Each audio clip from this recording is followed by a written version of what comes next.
If I were to ask you what the number one cause of death is without looking at your computer or checking the internet or looking at studies, you might say cancer or drunk driving, and likely those are at the top echelon of what we would consider. However, I would submit that the number one cause of death is neither. It's less about what happens on the outside and what happens on the inside. I believe the number one cause of death is a lack of purpose. If you don't have purpose, you die. Whether it's instantaneous and tragically you take your own life, and it happens every single day because people can't see that there's value and meaning and purpose beyond the moment, or it's a slow death, a death of conforming to the status quo and just getting by and living life without any flavor in it.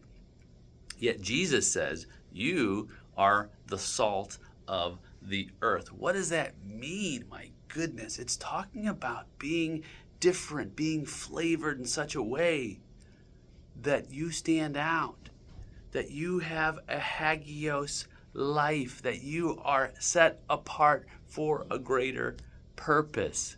And your purpose is a consecration for divine instruction. What is God calling me to? You might say, Nate, I don't know what that is. That's okay.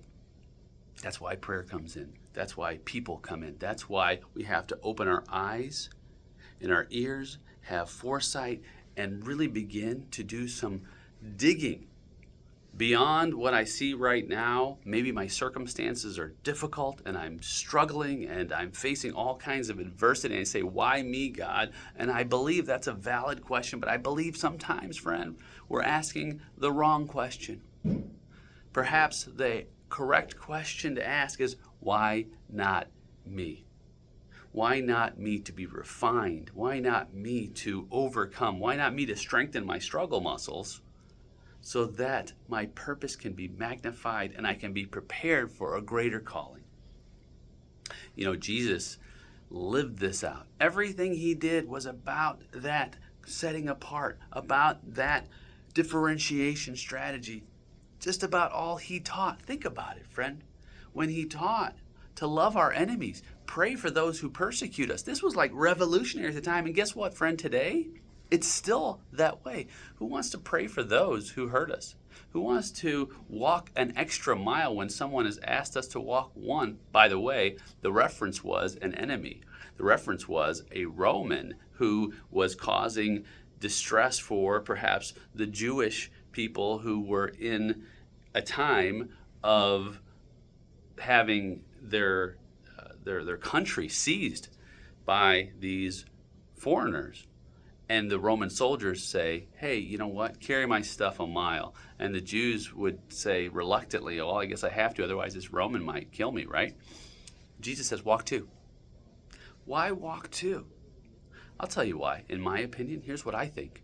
I think it gives me one more mile to share the radical love of God. If there's one purpose that we can hold on to, even if I don't understand all the other aspects of my time, talent, and treasures I've been entrusted with to do great works with, I can tell you this, one aspect of me being set apart is loving radically. And I can't love radically unless I've received radical love. It's time to step up and say, I am ready today. Today, I'm ready to receive your radical love.